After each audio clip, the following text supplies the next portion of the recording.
त्यसैले दुनियाँमा परमात्माले कसैलाई एक्लै बनाएकै छैन, तपाईको पार्टनर कहीँ बनिसकेकै छ, बिहे भएपछि त्यो ठ्याक्कै थाहा हुन्छ भने जस्तै हो।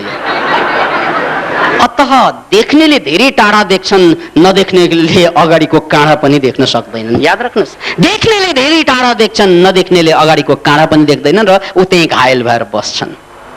त्यसकारण कति मान्छे क्रान्तिदर्शी हुन्छन्। यो क्रान्तिदर्शी बाबुराम प्रचण्डहरू त्यस अर्थमा क्रान्तिदर्शी नै भइदिए, किन भन्नाले उनीहरूले धेरै टाढा देखे जुन बेला हामीले कल्पना पनि गर्न सक्दैनथ्यौँ। अतः यो प्रेरणाको कुरा हो। हामीले यसरी पनि प्रेरणा लिन सक्छौँ कि कोही पनि मान्छे बहादुरीको कहानी रचेर कसरी अगाडि बढे र कोही मान्छे कसरी बर्बाद भए, दुवैतिरबाट प्रेरणा लिन सक्छौँ। त्यसैले मैले एउटा प्रवचनमा भनेको छु कि दुई किसिमका गुरु हुन्छन् संसारमा, एउटा नकारात्मक गुरु, अर्को सकारात्मक गुरु। याद राख्नुहोस् यो कुरा। दुनियाँमा दुई किसिमका गुरु हुन्छन्, एउटा नकारात्मक गुरु र अर्को सकारात्मक गुरु। नकारात्मक गुरुसँग तपाईले सिक्ने के? नकारात्मक गुरुसँग सिक्ने के काम गर्नु हुँदैन, के गर्यो भने बर्बाद हुन्छ त्यो सिक्ने हो। र सकारात्मक गुरुसँग के गर्नुपर्छ, के गर्यो भने महान बनिन्छ, जीवन अर्थपूर्ण हुन्छ, सिक्ने हो। त्यसैले तपाईले हिटलर बाट पनि सिक्न सक्नुहुन्छ, बुद्धबाट पनि सिक्नुहुन्छ, तपाईले बाबुरामबाट पनि सिक्न सक्नुहुन्छ, विकासानन्दबाट पनि सिक्न सक्नुहुन्छ, सिक्न जहाँबाट पनि सक्नुहुन्छ। किन भन्नाले गुरु दुई किसिमको हुन्छ, नकारात्मक गुरु र सकारात्मक कुरा। अब तपाईलाई लाग्दो होला नकारात्मक गुरु भनेको के नेगेटिभ हो। नेगेटिभ र पोजिटिभ मारो गोली, सिक्ने सवाल हो यो। त्यो नेगेटिभबाट पनि सिक्यो भने राम पोजिटिभै भयो, अब पोजिटिभबाट पनि सिकेन भने नेगेटिभै हुन्छ। त्यसकारण तपाईले नेगेटिभबाट पनि सिक्यो भने त्यो पोजिटिभ हुन्छ, पोजिटिभबाट पनि सिकेन भने त्यो नेगेटिभ हुन्छ। त्यसकारण नेगेटिभबाट सिक्न हुन्छ कि हुँदैन भन्ने नै कुरा छैन, सिक्ने त जताबाट पनि हो। र यो धराहरा पार्टी प्लेसको कुरालाई अब मैले अलिकति जोड्नु पनि पर्छ। हामीले मनोक्रान्ति अभियान यो देशमा सुरु गरेको 2055 सालदेखि घोषित रूपमा मनोक्रान्ति शब्द प्रयोग गरेर, तर 2043-44 सालदेखि नै हामीले ताम्सीपाखामा आनन्द योग केन्द्र नामबाट मनोक्रान्ति, त्यो बेला शब्द थिएन तर योगका, ध्यानका, ज्ञानका कुराहरू सुरु गर्दै आइरहेका थियौँ। याद राख्नुहोस् यो कुरा। त्यसैले मनोक्रान्ति अभियान यो देशको माओवादी अभियान भन्दा पनि पुरानो अभियान हो। तर हामीले अहिलेसम्म मानव जातिले ल्याएका ठुला ठुला माइन्ड टेक्नोलोजी, आध्यात्मिक कुरालाई भूमिगत रूपमा परीक्षण गरेर बस्यौँ। त्यसो भनेको के? हामीले त्यो माइन्ड टेक्नोलोजी जुन पायौँ, हामीले जुन आध्यात्मिक ज्ञानहरू पायौँ, त्यसले साँच्चै काम गर्छ कि गर्दैन भन्ने एक्सपेरिमेन्टमा हाम्रो दिनहरू बित्दै थिए। र कालान्तरमा यो प्रमाणित भयो कि छोएर रोग निको हुँदो रहेछ भनेपछि यो एउटा क्रान्ति हो। टाढा बसेका मान्छेलाई घरमा बसेर रोग निको पार्न सकिन्छ, यो एउटा क्रान्ति हो। मान्छेले आफ्नो मस्तिष्कको अल्टिमेट युज गर्न सकिन्छ कि चाह्यो भने हामीले जुनैसुकै ठाउँमा पनि पुग्न सकिन्छ। हाम्रा कतिपय साथीहरूले माइन्ड टेक्नोलोजी लगाएर लोकसेवा जाँच पास गरेर हाकिम भएका पनि थुप्रै उदाहरणहरू आए, जाँचमा टप ल्याउनेहरू पनि थुप्रै उदाहरण आए। त्यसपछि हामी एकपछि अर्को एक्सपेरिमेन्टमा सफल हुँदै गइसकेपछि हामीले एउटा 55 सालमा घोषणा गर्यौँ, अब यसलाई छिटपुट रूपमा होइन, अब यसलाई मनोक्रान्तिको अभियानको रूपमा यसलाई अगाडि लानुपर्छ र यो मनोक्रान्ति अभियानलाई राष्ट्रव्यापी बनाउँदै विश्वव्यापी लाने हामीले जमर्को गर्नुपर्छ। किन भन्नाले यसका हतियारले काम गर्छन्, दर्शनले काम गर्छन् र गरेका उदाहरणहरू हामीसँग धेरै आइसके। त्यसकारण त्यसलाई सिरियसमा जानु पर्यो। 55 सालमा तिर हामीले मनोक्रान्तिलाई एक किसिमबाट सामूहिक रूपमा अझ यसलाई चाहिँ यसरी प्रवचनको रूपमा अगाडि ल्याउँदै रह्यौँ। र त्यही क्रममा अहिलेसम्म यो साल 63 भयो, 62 सालसम्ममा हामीले मनोक्रान्तिलाई क्लासको माध्यमबाट, रेडियोको माध्यमबाट, किताबको माध्यमबाट र विभिन्न अन्य माध्यमबाट प्रचारको लेभलमा राष्ट्रव्यापी बनाउन सफल भयौँ।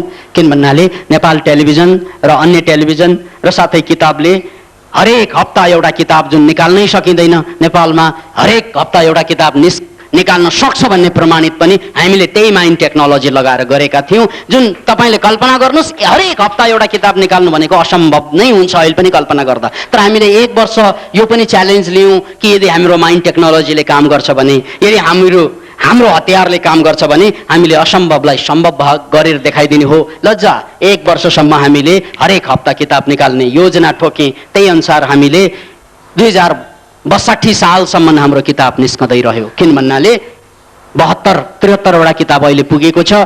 त्यो नै त्यसको प्रमाण भयो।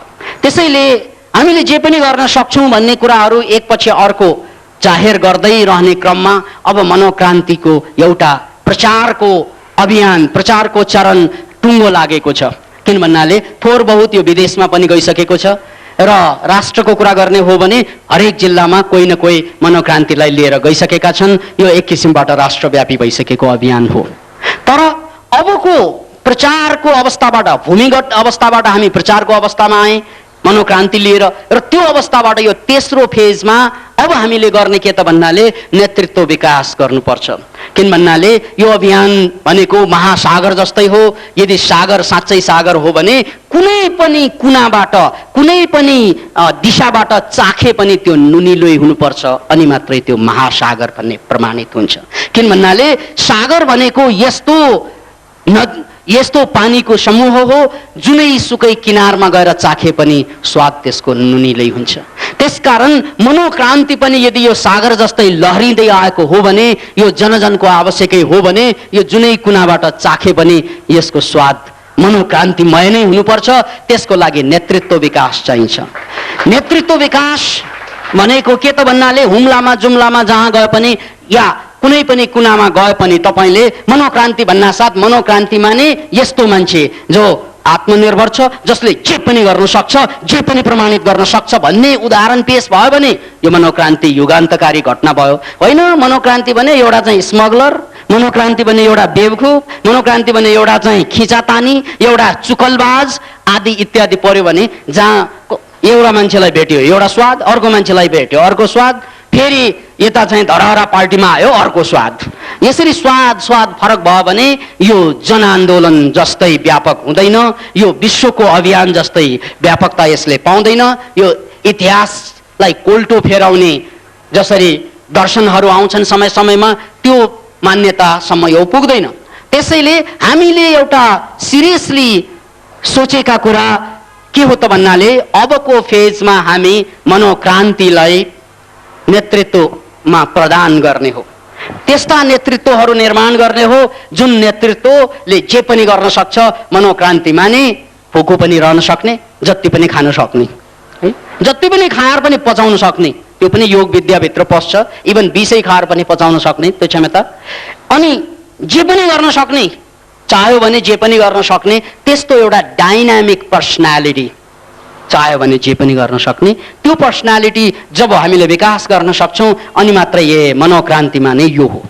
त्यो हुम्लामा भेट्ने मान्छेबाट पनि त्यही स्वाद पाउने हो, त्यसलाई चाहिँ महाकालीदेखि मेचीमा गएर चाहिँ भेट्ने मान्छेसँग पनि त्यही स्वाद पाउँदा बल्ल गएर मनोक्रान्ति यो हो भन्ने कुरा आँखा चिम्लेर सर्वस्वीकृत हुन्छ। र त्यसको लागि समय चाहिन्छ। असम्भव दुनियाँमा केही हुँदैन, मात्र समय जोड्नुपर्छ भन्ने कुरा अघि मैले भनिहालेँ। त्यस्तै भने जस्तै हामीले त्यही कुरालाई, त्यही मान्यतालाई मध्यनजर राखेर हामीले आह्वान गरेका छौँ, आओ 5 वर्षको लागि तपाईहरू समय लिएर आउनु। 5 वर्ष कि तपाईले 5 वर्ष यो मनोक्रान्तिको क्यारेक्टर डेभलपमेन्ट प्रोग्राम या नेतृत्व विकासको प्रोग्राम या रूपान्तरणको प्रोग्राममा आइदिनु भयो भने तपाईले जसरी हामीले मनोक्रान्तिको म्याट्रिक्स गोदावरीमा निर्माण गर्यौं त्यस्तै म्याट्रिक्स यो देशको सबै जिल्लामा निर्माण हुन सक्छ।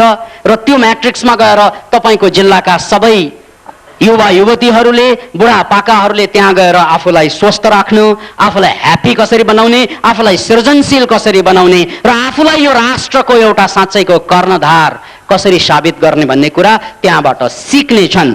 त्यसैले यसका लागि हामीले आह्वान पनि गरेका छौं र यो पनि अहिले पनि म तपाईहरुलाई आह्वान गर्दै छु। किन भन्नाले यो हाम्रो धरहरा पार्टी प्लेसको अन्तिम प्रवचन पनि भएको कारणले गर्दा अर्को शनिबार यहाँ प्रवचन नहुने भएको कारणले गर्दा यो कुरा तपाईहरुले बुझेर जानु पर्यो कि हामीले अबको 5 वर्षभित्र जुन नेतृत्व निर्माण गर्छौं त्यो नेतृत्वले मनोक्रान्तिका यो विशेष कुराहरू जो अहिलेसम्म विकासानन्दको मुखबाट मात्रै आए उनले मात्रै गरे भन्ने जस्तो कुरा आइरहेको छ त्यो कुरा अब अरूले पनि गर्न सक्ने अवस्था ल्याउनलाई त मूल कुरा त रूपान्तरण हो। त्यो रूपान्तरणमा हामी त्यो फेजमा यो तेस्रो फेज हो। मैले भने पहिला भूमिगत अवस्थाको फेज, दोस्रो प्रचारको फेज र अहिले हामी चाहिँ नेतृत्व विकासको फेजमा छौं। र एकजना साथी गुल्मीको साथीले अस्ति मात्रै हामीलाई सूचना के दिनुभयो भन्नाले ओहो यो म्याट्रिक्सको कुरा, यो मनोक्रान्ति अभियानको कुराले म मनोक्रान्तिसँग धेरै अगाडिदेखि चाहिँ दर्शन पढ्दै आएको, सुन्दै आएको, केही क्लास लिँदै आएको र अब मेरो घरमा पनि मेरो गुल्मी जिल्लामा चाहिँ 32 रोपनी जग्गा छ र त्यो जग्गालाई चाहिँ मनोक्रान्ति म्याट्रिक्स बनाउन चाहन्छु र मैले 5 वर्ष यहाँ बसेर त्यहाँबाट फर्केर गुल्मी जिल्लामा मैले त्यो ठाउँलाई सदुपयोग गर्न सक्यौं भने त्यो सेरोफेरोका युवाहरूले मनोक्रान्तिलाई नेतृत्व प्रदान गर्नेछन्। त्यसकारण त्यो प्रदान उनीहरूलाई गराउनको लागि सुरु त मैले यहाँबाट गर्ने हो। त्यसैले यसरी आवाजहरू या प्रस्तावहरू आइरहेका छन्। म तपाईहरुलाई पनि भन्छु अब तपाईहरु सुतेर बस्ने बेला भएन, अब उठ्ने हो मनोक्रान्तिको मामला पनि। जस्तै हामी राजनीतिक रूपमा राष्ट्रको रूपमा उठिसकेका छौं एक हदसम्म, त्यस्तै अब राष्ट्र निर्माणको कार्य हो। अब हामी अहिलेसम्म हामीले जाग्नै सकिरहेका थिएनौं, अब हामी राजनीतिक रूपमा सचेत भइसकेका छौं, जनताको अधिकार जनताले पाइसकेको अवस्थामा छ। त्यसैले अबको शत्रु भनेको त हाम्रै आफूभित्रको शत्रुसँग लड्ने शत्रु हो।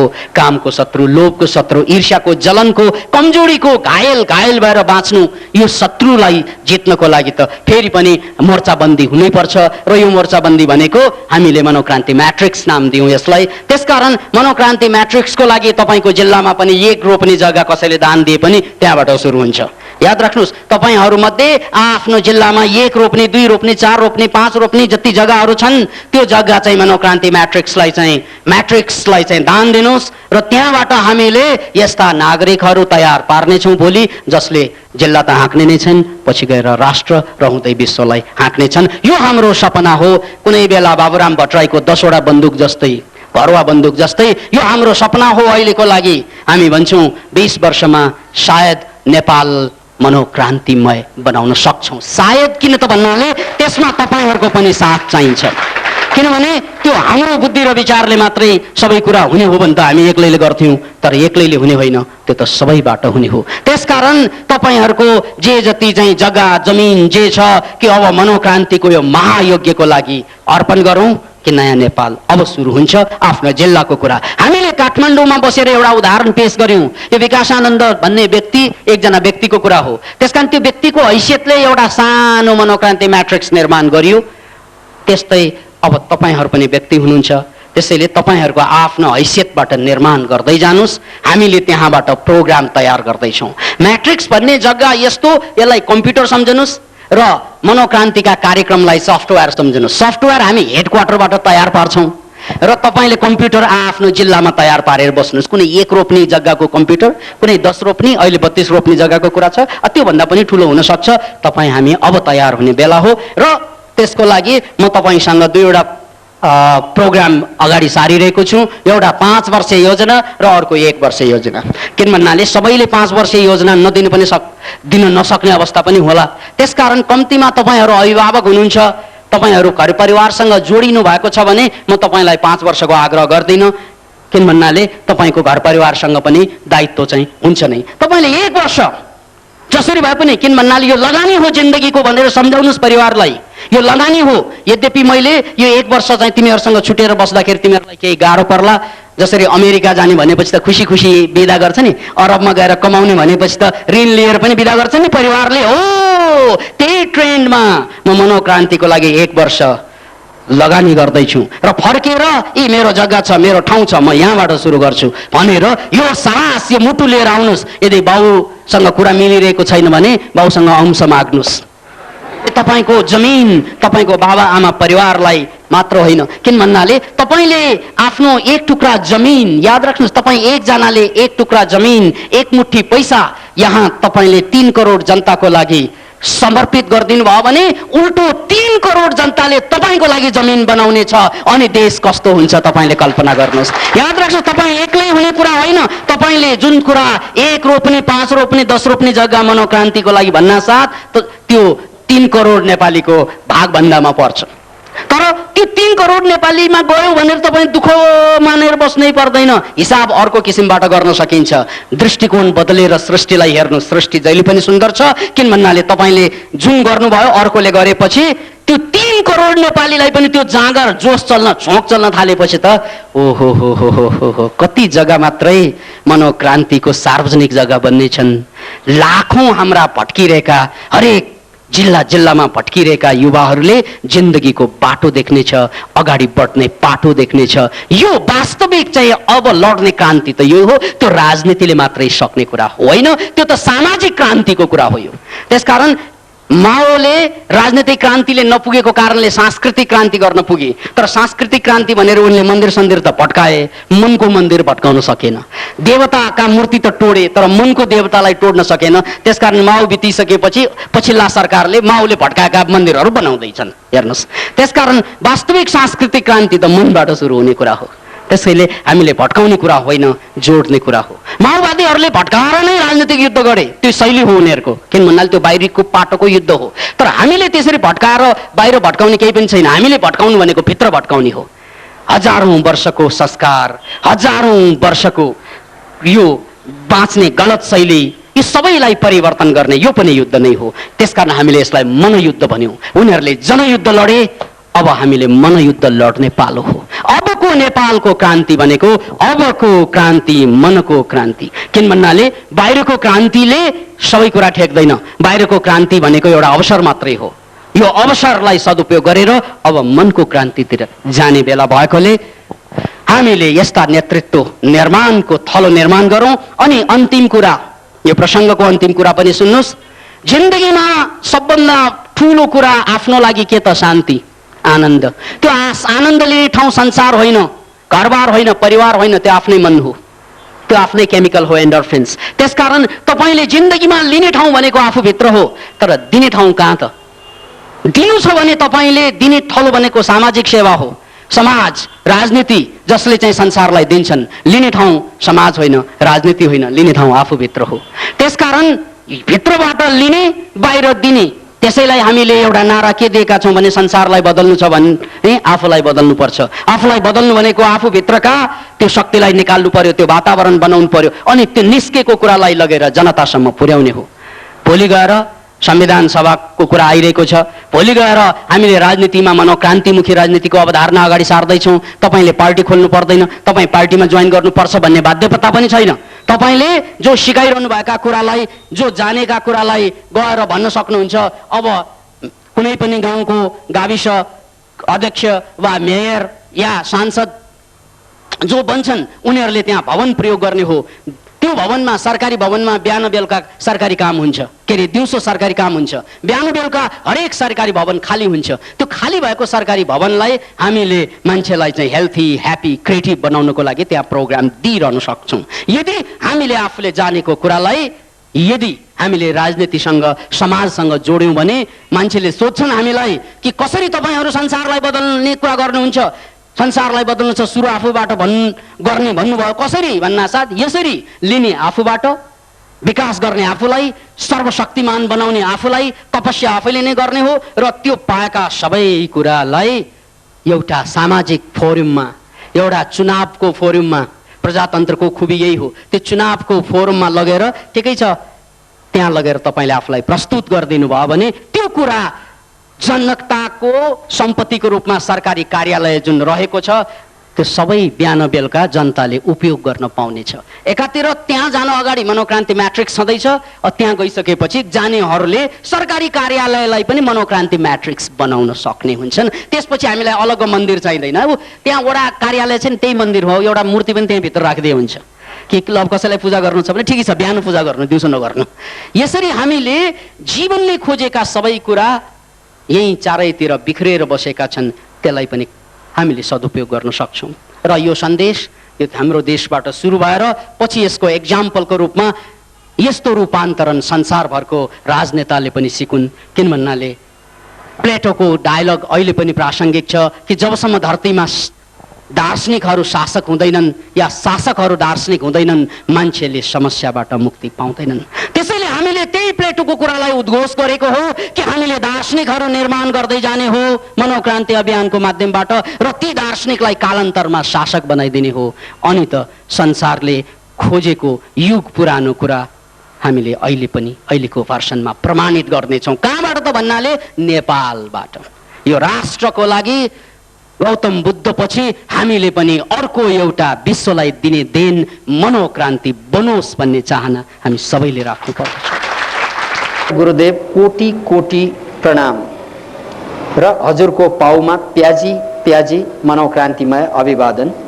म एक साधक हुँ, मनोक्रान्ति साधक। म आफ्नो प्यास मेटाउन कहाँ कहाँ पुगिन। म सिद्धाश्रम पुगिन कि ओशोमा पुगिनन् कि, तर प्यास यो प्यासीको लेभल गुरुको सिद्धान्तमा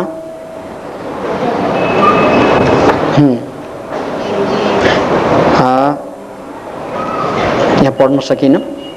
योग सेन्टर पुगिन कि त्यहाँसम्म मलाई के हो लाग्यो। अन्तमा त हजुरको शरणमा हजुरकै पाउमा मात्र मेरो जिज्ञासा, मेरो अज्ञानता हट्न थाल्यो। यसपालि पनि हजुर सम्झे एउटा साधकको हैसियतले यो प्रश्न राख्दैछु। गुरुदेव, मलाई गुरु भक्त लाग्छ, बन्न मन लाग्छ, तर अझ म आफ्नो गुरु भक्त पोखरीबाट समुद्र बनाउन चाहन्छु। त्यस्तो कुनै साधन छैन जुन हामी घरमै साधना गर्न मिल्छ। अतः म लगायत सम्पूर्ण जिज्ञासु साथीहरूलाई बताइदिनु, हाम्रो साधनामा अझ दुःख थपी सफल र शान्त जिन्दगी बाँच्न मार्गनिर्देशन गर्न होस्। जय गुरुदेव, जय मनोक्रान्ति। उही तपाईको असम्भवलाई पनि सम्भव पार्न सफल साधक रजितानन्द ठेगाना गुरुचरण। त बन्धु, हामीले गोदावरी मनोक्रान्ति म्याट्रिक्समा जुन त्रिदिवसीय साधना प्रस्तुत गरेका छौँ, त्यो साधनाको लगभग स्वरूप त्यही हो। त्यसकारण बुझ्नुपर्ने कुरा के त भन्नाले, गर्ने मान्छेले जे कुरा पनि जहाँ पनि गर्न सकिने पनि क्षमता हुन्छ, अनि गर्नै नसक्ने मान्छेले कहीँ पनि गर्न नसक्ने पनि हुन्छ। त्यो बाहेक कुनै काम वातावरण भयो भने गर्न सक्ने, भएन भने गर्न नसक्ने पनि हुन्छ। यसलाई तपाईँले प्याजको बोट बिरुवा वा पिपलको बोटसँग चाहिँ डाँच्नुपर्छ। प्याज जस्ता, पालुङ्गो जस्ता कमौलो बिरुवाहरूको लागि ढुङ्गामा उम्रिन सक्दैन, तर तपाईँ पिपललाई हेर्नुहोस्, ढुङ्गालाई फोडेर निस्किदिन्छ। त्यसकारण त्यो तपाईँको क्षमताको कुरा पनि हो। यदि तपाईँको क्षमता घरमै बसेर साधना गर्न सक्ने क्षमतामा पुगिसक्नु भएको भए त केही फरकै भएन, जुनै साधना गरे पनि हुन्छ। किन भन्नाले सवाल साधनाको होइन, सवाल त्यसमा डुब्नु कति सकिन्छ। त डुब्नै सक्यो भने जहाँ पनि डुब्न सकिन्छ। एउटा क्षमता यो हुनु पर्यो। होइन ममा त्यो क्षमतै छैन, घरमा त साधनामा डुब्नै सकिँदैन भने फेरि तपाईँले बाहिर नआइकन धरै पाउँदैन। त्यसकारण त्यो तपाईँको कन्डिसन के हो त्यो आफैले छुट्याउनुहोस्। र तपाईँले हाम्रो सान्निध्यमा आएर कार्यक्रम लिइसक्नु भएको पनि छ, सिकिसक्नु भएको पनि छ। त्यसको स्पेसल के कार्यक्रम छ भनेर भन्नुभन्दा तपाईँलाई कुन साधना गर्दा डुब्न सक्नुहुन्छ त्यसलाई मात्रै प्रायोरिटी दिएर अगाडि बढ्नुहोस्। किन भन्नाले घर भन्ने याद त कहिले आउँछ भन्नाले जब म डुब्न सक्नुहुन्न, म घरमा छु भन्ने याद आउँछ। ध्यानैमा डुबे के घर के वन केही फरक पर्दैन। त्यसकारण जुन विधिमा तपाईँ डुब्न सक्नुहुन्छ त्यसलाई मार्ग बनाउनुहोस्। जस्तै कर्मयोग, भक्ति योग, ज्ञान योग, विभिन्न योगहरू छन्। त्यसमध्ये तपाईँको मार्ग के हो? मार्ग त्यो हो जसमा डुब्न सकिन्छ, त्यसलाई अपनाउनुहोस्। बस अन्त घर भएर फरक नहोला। फरकै पर्यो भने त्यहाँ बस्नु हुँदैन फेरि। किन भन्नाले जे गर्दा पनि नहुने घरमा फेरि बसिरहनु किन परेर? सड्नलाई होइन। श्रद्धेय गुरु डाक्टर योगी विकास आनन्दज्यू प्रणाम। आजको विषय विशेष तरङ्ग वेबसँग सम्बन्धित रहेकै कारण हाम्रो नेपाली समाजमा विद्यमान रहेको बाडुली हिक्काको पहिचान कसैको सम्झनाप्रति यस मनोक्रान्तिको दृष्टिकोण सुन्न पाए आभार रहने थिए। निसुम लिम्बू। त लिम्बू बन्धु, सबै बाडुली अरूले सम्झेर आउँदैन। कुनै बाडुली चाहिँ के कारणले आउला, कुनै के कारणले आउला, कुनै कुनै त्यो वेबको कारणले पनि आउला। त्यसकारण समस्या तपाईलाई कहाँ हुन्छ त भन्नाले कुन बाडुली वेबको कारणले आएको कसैले सम्झिदिएर आएको, कुन बाडुली अर्कै चाहिँ फिजियोलोजिकल कारणले आएको, कसरी छुट्याउने, त्यहाँनिर कन्फ्युजन हुन्छ। आदरणीय गुरुदेव प्रणाम। मेरो जिज्ञासा हालको अहिलेको परिस्थितिको सेरफेरमा छ। अहिलेको जल्दो बल्दो विषय अन्तर्गत समावेशी लोकतन्त्र पनि एक हो, जहाँ जनजाति, आदिवासी, दलित जाति इत्यादिको समावेश हुनुपर्छ भन्ने आवाज उठिरहेको बेलामा मेरो धारणा अलि फरक छ। जसरी पूर्वकालमा ब्राह्मण, क्षेत्री, वैश्य, शूद्र भनी वर्ण विभाजन गरियो र अहिले वर्ण र जातको विभाजनले नेपालमा यत्रो छुवाछुत र असमानता देखिएकै छ, यसरी नै भोलि गएर जनजाति, आदिवासी, दलित जाति पनि विभाजन भई फेरि असमानताको जङ्घारमा फर्किन सकिँदैन र फेरि मलाई दलित तथा उत्पीडित जाति भन्ने शब्दमा नै विद्रोह गर्न मन लाग्छ। किनकि शब्द नै ब्रह्म हो। यही शब्दको कारणले नै उनीहरू झन् दलित हुँदैछन्। अहिले श्रीपाँचको सरकार शाही शब्द आदि हटाइएको अवस्थामा दलित तथा उत्पीडित जाति भन्ने शब्द पनि हटाउन कति उचित होला, प्रश्न पारिदिनु होला। सप्रेम निर्वाण। उद्गम थलो पाल्पा रामपुल, हाल वसुन्धरा काठमाडौँ। त निर्वाणजी, यहाँले कुरा त उचित ल्याउनु भएको छ, तर त्यो कुराका अन्य पाटोहरू छन्, त्यसलाई अलिकति नजरअन्दाज भएको आभास हुन्छ। जिन्दगी दुई किसिमका, बाहिरको र भित्रको, समाज र स्वयं। आध्यात्मिक पाटो भित्रको पाटो, समाज बाहिरको पाटो।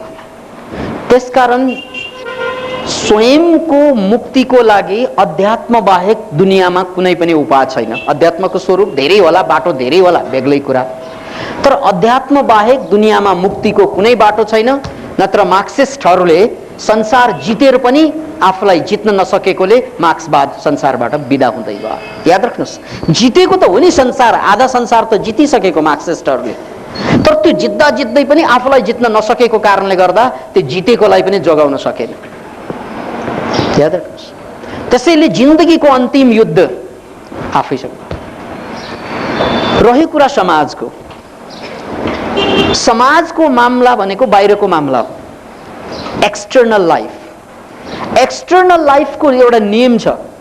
यहाँ जति तपाईँ सूक्ष्म विभाजनमा, एनालाइसिसमा जानुहुन्छ, त्यति तपाईँको जीवन सरल हुन्छ, सुगम हुन्छ, सफल हुन्छ। समाजमा तपाईँ एनालिटिकल हुनुपर्छ, तर स्वयंको मामलामा, जीवनको मामलामा तपाईँ सिन्थेटिकल हुनुपर्ने हुन्छ। सिन्थेटिकल भनेको के त भन्नाले सबै कुरालाई जोड्ने, सबै कुरालाई एक देख्ने खालको हुनुपर्छ। त्यसकारण हामीले मनोक्रान्तिको परिभाषा दिँदा भित्र सतत शान्ति, बाहिर सतत क्रान्ति भनेका छौँ। हेर्नुहोस् मित्र, हामीले क्रान्ति र शान्ति दुवैलाई जोड्न खोजेका छौँ। क्रान्ति र शान्ति जोड्ने भनेको के त, भित्र सतत रूपमा शान्ति चाहियो अनि बाहिर सतत रूपमा क्रान्ति चाहिन्छ। जसरी अहिले देशमा क्रान्ति आयो, यति क्रान्तिले पुग्दैन, सबैलाई थाहा छ। अब यो भन्दा गणतन्त्रमा जाने रे, त्यहाँ पनि कहाँ पुग्छ र? भ्रष्टाचार समस्या होला, त्योसँग फेरि क्रान्ति गर्नु पर्यो। अशिक्षा समस्या होला, क्रान्ति गर्नु पर्यो है। आर्थिक उन्नति, क्रान्ति गर्नु पर्यो। ओहो, बाहिरको क्रान्ति त जहिले पनि चल्ने कुरा हो, तर भित्रको क्रान्ति जहिले पनि चलाउनु हुँदैन। त्यो त एकपल्टमा हाल्ने मनोक्रान्ति सक्यो। यस्तो क्रान्ति हुन्छ भित्र, एकपल्ट भयो भने सक्यो त्यो। त्यसलाई रूपान्तरण, ट्रान्सफर्मेसन भनिन्छ। त्यसैले भित्र ब्राह्मण, क्षेत्री, वैश्य, त, म, तेरो, मेरो केही पनि हुँदैन। द्याट्स द इन्टर्नल मामला। त्यहाँ साम्य हुन्छ, साम्यवाद हुन्छ भित्र। बाहिर तँ पनि हुन्छ, म पनि हुन्छु। किन भन्नाले शरीरले त विभाजन गरिदियो हामीलाई।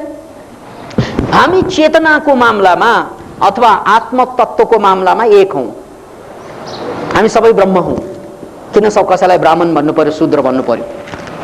तर बाहिरको मामलामा विभाजन नगरिकन, एनालाइसिस नगरिकन कुनै पनि काम गर्न सकिँदैन। जस्तै मित्र, अब सबैलाई बाहिर पनि एक ठान्ने हो भने त बर्बाद। सबै एक। मैले बिहे गरेँ एउटा केटीसँग, हरेक केटी समान हुन्, श्रीमती नै हुन् भनेर लाग्यो भने के होला? त्यहाँ एनालाइसिस चाहिँदैन। सबै समान, श्रीमती माने सबै श्रीमती, श्रीमान माने सबै श्रीमान। के होला? घर परिवार तपाईको दायित्व है। सबै समान हुन् भनेर चाहिँ हाकिम र पिउन पनि छुटिएन भने के होला? असम्भव। याद राख्नुहोस्, बाहिरको दुनियाँ चलाउनको लागि जति बढी विश्लेषण त्यति बढी नै काम हुन्छ, एनालाइसिस। त्यसकारण बाहिरको दुनियाँ साइन्ससँग जोडिन्छ, अनि भित्रको दुनियाँ जति बढी एनालाइसिस त्यति बर्बाद, अशान्ति। बाहिरको दुनियाँमा प्रश्न आवश्यक छ, what, when, where, how, why. भित्रको दुनियाँमा त्यो प्रश्न चिन्हलाई मनोक्रान्ति छैन, प्रश्न। भित्रको दुनियाँमा शान्ति। याद राख्नुहोस्, त्यसकारण प्रजातन्त्र लोकतन्त्रको मामलामा यो समावेशिक प्रजातन्त्रका कुराहरू जुन छन् त्यो उचित हो।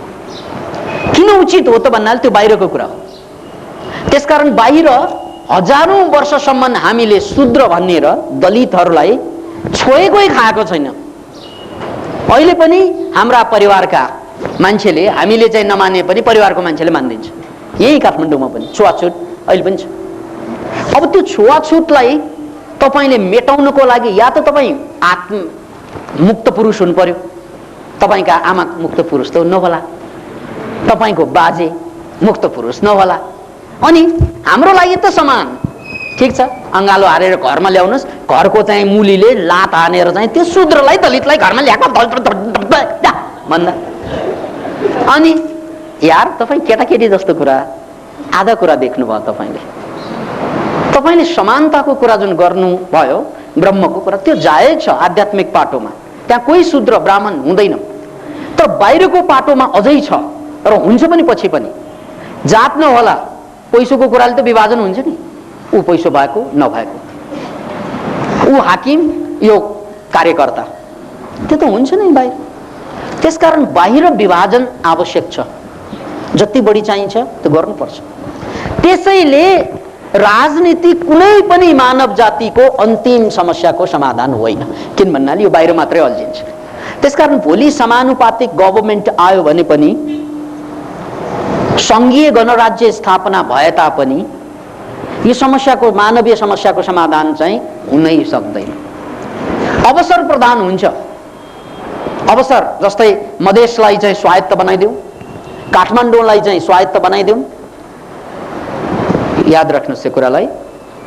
डाक्टर हर्क गुरुङको एउटा रिपोर्ट अनुसार 93% जति पनि यो देशमा सत्तामा छन्, ठुला ठालुहरू छन्, जति पनि हाकिम बनेका छन्, मन्त्री बनेका छन्, त्यो जम्मै 52 क्षेत्री हुन्। 93%। 4% नेवार छन् त्यसमा, र 3% जनजाति छन्, जसमा 100 भन्दा बढी भाषाभाषी छन्। Can you imagine it? अब तपाईले सबै समानताको कुरा ल्याउनु भयो भने त्यो हजारौं वर्षको यो इतिहासलाई कायम गर्ने हुन्छ। त्यसकारण त्यहाँ आरक्षणको कुरा चाहिन्छ। महिलाकै कुरा गरौँ, हजारौं वर्षदेखि हामीले महिलालाई पखेटा काट्दियौँ, स्वतन्त्रता नै दिएनौँ उनीहरूलाई। अब हजारौं वर्षदेखि चाहिँ बाँधिएको यो काटिएको पखेटा, बाँधिएको पखेटा अहिले आएर खोलिदिएर ल ठिकै छ नि त, समान भनेर उड भनेर कहाँ हो? पुरुषहरू जहिले पनि पखेटा फिजारेर हिँडेको, महिलालाई बन्धनमा राखेको, अहिले आएर समान ल कम्पिटिसन गरेर आ भनेर आउने कसरी? किन भन्नाले उनीहरूलाई खुला दिएकै हो भर्खर। त्यसकारण उनीहरू त पछि पर्छ। त्यहाँ आरक्षण चाहिँदैन यार। यो आरक्षण तपाईँ आध्यात्मिक मान्छेलाई टाउको दुखाउनु पनि के, यो संसारको मामला हो भनेर छोडिदिए भइहाल्यो नि। फेरि हस्तक्षेप गर्ने? किन हस्तक्षेप गर्नु पर्यो? 50-50 आइमाई र पुरुष बराबर, त्यसकारण संसदमा भागभन्डा चाहियो भनिरहेका छन्। ठिक छ, दिनु न, के टाउको किन दुखाउनु पर्यो हामीले? अनि त्यसो गर्दा गडबड होला। अहिले के ठिक भइरहेछ त? हेर्नुहोस्, तपाईँको डायलग यस्तो गर्यो भने त बर्बाद हुन्छ, समाजमा विशृङ्खलता आउँछ, होइन कि अहिले आइरहेछ छैन त? कसो कि अहिले ठिक छ? त्यसकारण मेरो बन्धु, यो आध्यात्मिक मान्छेको विषयवस्तु होइन। आध्यात्मिक मान्छेको विषयवस्तु आफूभित्र प्रवेश गर्ने हो, संसार समस्याको समाधान होइन। त्यो युगको आफ्नो ट्रेन्ड हुन्छ। कुन युगमा कुन कुराको आवश्यकता हुन्छ त्यसलाई चाहिँ तपाईँले नकार्नै सक्दैन। त्यसकारण बुद्ध जस्तो युगान्तकारी पुरुषले पनि आइमाईलाई आफ्नो शासनमा भित्र्याउन ढिलाइ गरे। आनन्दले यदि जबरजस्ती नगरेको भए, अनुनय विनय नगरेको भए आइमाईहरू बुद्धको शासनमा आउनु पाउँदैन भनेर बुद्धले पनि बन्देज लगाए। Can you imagine? मैले बुद्धको अदालतमा बौद्धहरू भन्ने किताबमा यही कुरा लेखेको हो कि बुद्धले पनि आइमाईलाई समान व्यवहार गर्न सकेन भन्दा अब दुईवटा कुरा उब्जिन्छ। त्यसमा के बुद्ध के बुद्धै होइन भन्नु पर्यो, मुक्त पुरुषै होइन भन्नु पर्यो, कि त त्यो सामन्तवादको एउटा इकाइको रूपमा काम गरेको जस्तो देखियो? तर होइन बन्धु, यो युगको कुरा हो। त्यो युगमा त्यो कुरालाई नकारेर अगाडि बढ्न गाह्रो हुन्छ। लहरो तान्दा पहरो गर्जे भने जस्तै त्यो युगको कुरा हो। अहिले पो आइमाई र पुरुष समान भनेर पनि चल्छ, किन भन्नाले सबैले बुझिसकेको छ। अहिले चाहिँ बिहेबारीको आवश्यकता पनि छैन भन्ने पनि बुझिसकेको छ। बिना बिहे पनि बच्चा जन्माउन पाइने, एक्लैले पनि पाइने भन्ने विभिन्न देशमा त्यो प्रावधान आइसकेको छ। त्यसकारण अहिले नारीलाई चाहिँ 50% फ्री दिएर पनि केही फरक पर्दैन। तर बुद्धको समयमा त्यो दिँदाखेरि लहरो तान्दा पहरो गर्जिन्छ भने जस्तै धेरै गाह्रो खप्नु पर्ने देखिन्छ। त्यसकारण युग पुरुषहरूले पनि समयको ट्रेन्डलाई चाहिँ दखल दिँदैनन्। किनभने त्यो सामयिक कुरा भनेको त्यो समयमा चाहिने कुरा हो, अर्को समय आएपछि बदलिहाल्छ। याद राख्नुहोस् यो कुरा। त्यसैले हरेक ठाउँमा क्रान्तिकारी बन्नु आवश्यक छैन। त्यसकारण अहिलेको ट्रेन्ड के त भन्नाले जनजाति, आदिवासी, दलित, अब तपाईँले भन्नुभयो नि यहाँ जहाँ जनजाति, आदिवासी, दलित जाति इत्यादि समावेशी हुनुपर्छ भन्ने आवाज उठिरहेको बेलामा मेरो धारणा अलि फरक छ। जसरी पूर्वकालमा ब्राह्मण क्षेत्र, वैश्य, शूद्र वर्ण विभाजन गरियो र अहिले वर्ण र जातको विभाजनले नेपालमा यत्रो छुवाछुत र असमानता देखिएको छ, यसरी नै भोलि गएर जनजाति, आदिवासी, दलित जाति पनि विभाजित भई फेरि असमानताको जङ्गारमा फस्न सक्दैन।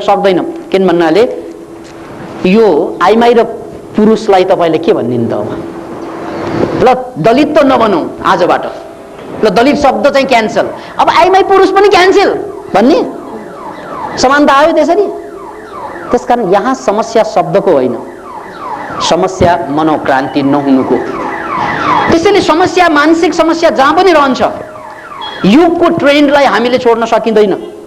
राजा ज्ञानेन्द्र 235 वर्षको इतिहासमा पछाडि परेर पनि टुलु हेर्न बाध्य भयो। 2 लाख सेना समातेर पनि केही गर्न सकेन। किन? युगको ट्रेन्डलाई रोक्न नसकेको थियो। राजा त हो नि, तर युगको प्रजातान्त्रिक ट्रेन्ड, लोकतन्त्रलाई रोक्ने ताकत कसैको छ? यार, राजा ज्ञानेन्द्रले रोक्न नसकेको यो बाढलाई तपाईँ कचकच गर्दै हुनुहुन्छ। जसलाई जे मनपर्छ, समावेशी प्रजातन्त्र, लोकतन्त्र भन्नु, तर एउटा कुरा यो बुझ्नु, संसारमा जस्तो सुकै राम्रो व्यवस्था पनि मान्छेको दुःख मेटिँदैन। मान्छे स्वस्थ बन्दैन, ह्याप्पी बन्दैन। किनभने अमेरिकामा बने छैन, रसियामा बने छैन, नेपालमा हुने कुरा आउँदैन। त्यसको लागि राजनीतिमा आध्यात्मिकता जोडिनु पर्छ। यो कुरा अगाडि सार्नुस्। अनि त्यसपछि त आध्यात्मिकता जोडेपछि को त, को म, को दलित, को शूद्र, को तेरो मेरो त समाप्त हुँदै गयो नि। त्यसकारण यहाँ युगको ट्रेन्डलाई फाल्ने होइन कि युगको ट्रेन्डमा मनोक्रान्ति या आध्यात्मिकतालाई जोड्नुस् न। त्यहाँ किन कचकच गरिरहने? जोड्ने कुरा हो, तोड्ने कुरा नगर्नुस्। किन भन्नाले तोड्ने कुरा गर्दा हामी एक्लै पर्लौँ। त्यसकारण आरक्षण गर्नुपर्छ, महिलाहरूलाई अधिकार दिनुपर्छ, सबै कुरा जाओस् त्यसरी नै। तर त्यो समस्याको अन्तिम समाधान होइन, त्यति मात्रै बुझेर बस्नु। अनि के त भनेपछि आऊ अब भन्छु, आऊ बस, अन्तिम समाधान हामी दिन्छौँ, त्यसो भन्न मिल्छ। तर अहिले त्यो ट्रेन्डलाई रोक्न खोज्यो भने तपाईँ आध्यात्मिक मान्छे नचाहिँदो पाराबाट, यो हाम्रो प्रजातान्त्रिक नै मान्छे थिए नि, हाम्रो तारानाथ राणा भाट, तर ट्रेन्डलाई, युगको ट्रेन्डलाई बुझ्न नसकेकोले अहिले हार्ट अट्याक खपेर बस्नु पर्यो। यार तपाईँलाई त्यो नहोस्, युग अगाडि बढ्छ, कसले रोक्ने? जहाँ समलैङ्गिकहरूलाई समानता दिइरहेको बेलामा, उनीहरूलाई मान्यता दिइरहेको बेलामा हामी यस्तोमा कचकच गर्ने? ए तेरी। गुरुजीमा मनोक्रान्ति अभिवादन र कोटी कोटी नमस्कार। जगन्नाथ हरियाल। हालमा एसएलसी परीक्षा दिएर बसेको छु र पास हुन्छु भन्ने कुरोमा पूर्ण विश्वस्त छु। अब नतिजा आएपछि कुन विषय पढ्ने भन्ने बारेमा दुविधामा परेको छु। गुरुजीले भन्नुभएको थियो जो कोहीले पनि एक गुण लिएर आएको हुन्छ र हाम्रो शिक्षा प्रणालीले त्यसलाई अपनाउन सकेन, त्यसैले आफूमा भएको त्यो गुण र उक्त दुविधाको बारेमा कसरी निर्णय लिने झर्को नमानी बताइदिन विनम्र अनुरोध गर्दछु। कलेजमा के विषय पढाउँछ त्यो जम्मैको लिस्ट लिएर आउनुहोस्, त्यसमा तपाईँको जो जसमा इन्ट्रेस्ट मन लाग्छ त्यो पढ सकेको ठुलो कुरा। सुमन श्रेष्ठ भक्तपुर। आदरणीय गुरुजी प्रणाम। म एकजना स्कुलमा पढ्ने विद्यार्थी हुँ। विगत 5-6 महिनादेखि एकाग्र कण्ठस्थ गर्न साह्रै गाह्रो हुने, जति पढे पनि तुरन्तै बिर्सने, धेरै निद्रा लाग्ने, उदास हुने, पढ्न मन नलाग्ने जस्ता लक्षणहरू ममा देखा परेको छ। के डिप्रेसन भएपछि मात्रै यस्तो हुन्छ? डिप्रेसन रोग के भएर हुन्छ? यस्तै भएर हुन्छ। अब पहिला जस्तै पढ्न सक्छु कि सक्दिनँ? कृपया बताइदिनु होला। पहिला जस्तै खाने, पहिला जस्तै साथीहरूसँग बस्ने, पहिला जस्तै बाँच्ने हो भने पहिला जस्तो भन्नु सक्नुहुन्न। यदि तपाईँले पहिला जस्तै जे गरियो त्यही गर्ने हो भने तपाईँको यो डिप्रेसनको ट्रेन्ड बढ्दै जान्छ। किन भन्नाले हिजो जे गरियो त्यही परिणाम आज आएको हो। होइन, पहिला जस्तै चाहिँ यदि तपाईँले चाहिँ चेन्ज चाहनुहुन्छ, यानी पढ्न सक्ने अथवा मेमोरी राम्रो गर्न चाहनुहुन्छ भने तपाईँले ट्रेन्ड चेन्ज गर्नुपर्छ। जे खाइरहेको छ, जे गरिरहेको छ त्यो सबैलाई चेन्ज गर्नुपर्छ। त्यसको मतलब तपाईँले अलिकति व्यायाम, अलिकति भोजनमा सुधार, है, अलिकति पोजिटिभ दृष्टिकोण गर्दै जानुहोस्, चेन्ज आउँछ। श्रद्धेय गुरुज्यू सादर प्रणाम। एउटा तात्तातै आलै घटना आजको हो गुरुज्यू। म एक विद्यार्थी र आज बसमा बस्दै आएको थिएँ र मसँग आइडी कार्ड थिएन। तर गुरुजीको माइन्ड टेक्नोलोजीको प्रवचन सुनेको व्यक्ति र हो, यही भएर मैले 3-4 पटक आँखा चिम्लेर अटो सजेसन दिएँ कि म 15 रुपियाँ होइन 10 रुपियाँ मात्र खलासीलाई दिन्छु। तर पैसा खलासीले उठाउन आउँदा 15 रुपियाँ मागे। तर एकछिनपछिको झडपमा 15 होइन 12 रुपियाँ दिन बाध्य भएँ।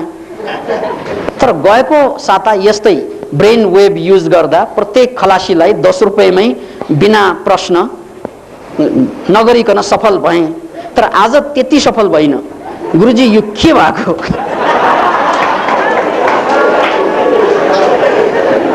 के यो वेभ भन्दा त्यो मोरा खलासीको वेभ बन्यो भयो कि? रोहित सुवाल भक्तपुर। तपाईँको प्रश्नमा जवाब छ, मैले दिनै परेन। एउटा प्रावधान चाहिन्छ। त्यो प्रावधान राज्यले के गर्नु पर्यो? अब संविधान सभामा गइरहेको कारणले आवाज पनि उठाउन सकिन्छ कि जो कोही यो देशमा राजनेता बन्छन्, राजनीतिमा हात हाल्छन्, उनीहरूको शेखपछि उनीहरूको सम्पूर्ण सम्पत्ति राष्ट्रियकरण हुन्छ। याद राख्नुहोस्।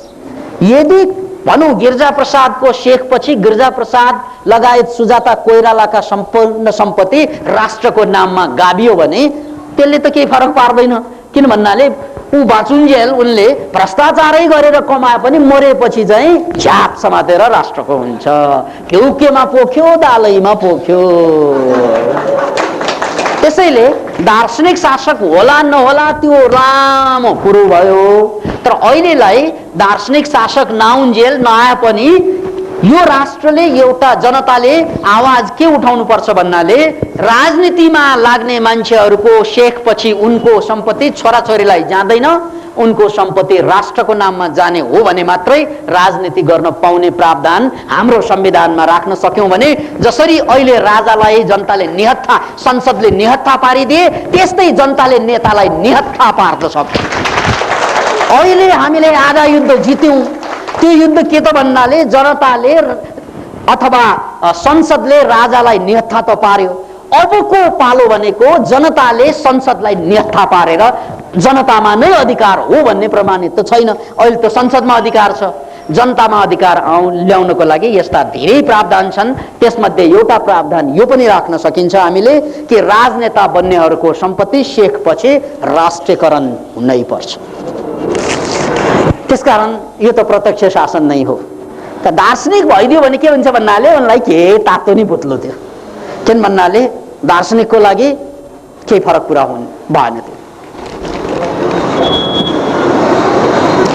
आदरणीय गुरुज्यू नमस्कार, मेरो प्रश्न यो छ कि जीवनमा सुख शान्ति र सफलता यी 3 कुरालाई प्राप्त गर्न 100% मध्ये कति प्रतिशत अध्यात्मवादी तथा कति प्रतिशत यथार्थवादी हुनुपर्छ? कृपया यसको उत्तर बुद्धिको स्तर भन्दा अनुभवको स्तरमा बताइदिनु होला। प्रयास श्रेष्ठ। त प्रयासजी, अब अनुभवको स्तर भनेको मैले बताएपछि त बुद्धिको स्तरमै आयो नि, कसरी बताउने अनुभवको स्तरमा? त अनुभवको स्तरमा त हेर्ने हो। आउनुहोस् तपाईँ हेर्न आउनुहोस्। त्यो प्रयोग नगरिकन केही कुरा पनि थाहा हुँदैन। त्यसकारण त्यसकै लागि हामीले साइको साइबरनेटिक्सका क्लासहरू अगाडि सार्नु, त्यो प्रयोगात्मक हो, बुद्धिको स्तरमा मात्रै हुँदैन। यहाँ भन्यो भने बुद्धिको स्तर मात्रै हुन्छ, त्यसैले तपाईँ प्रयोगात्मक रूपमा आउनु पर्यो।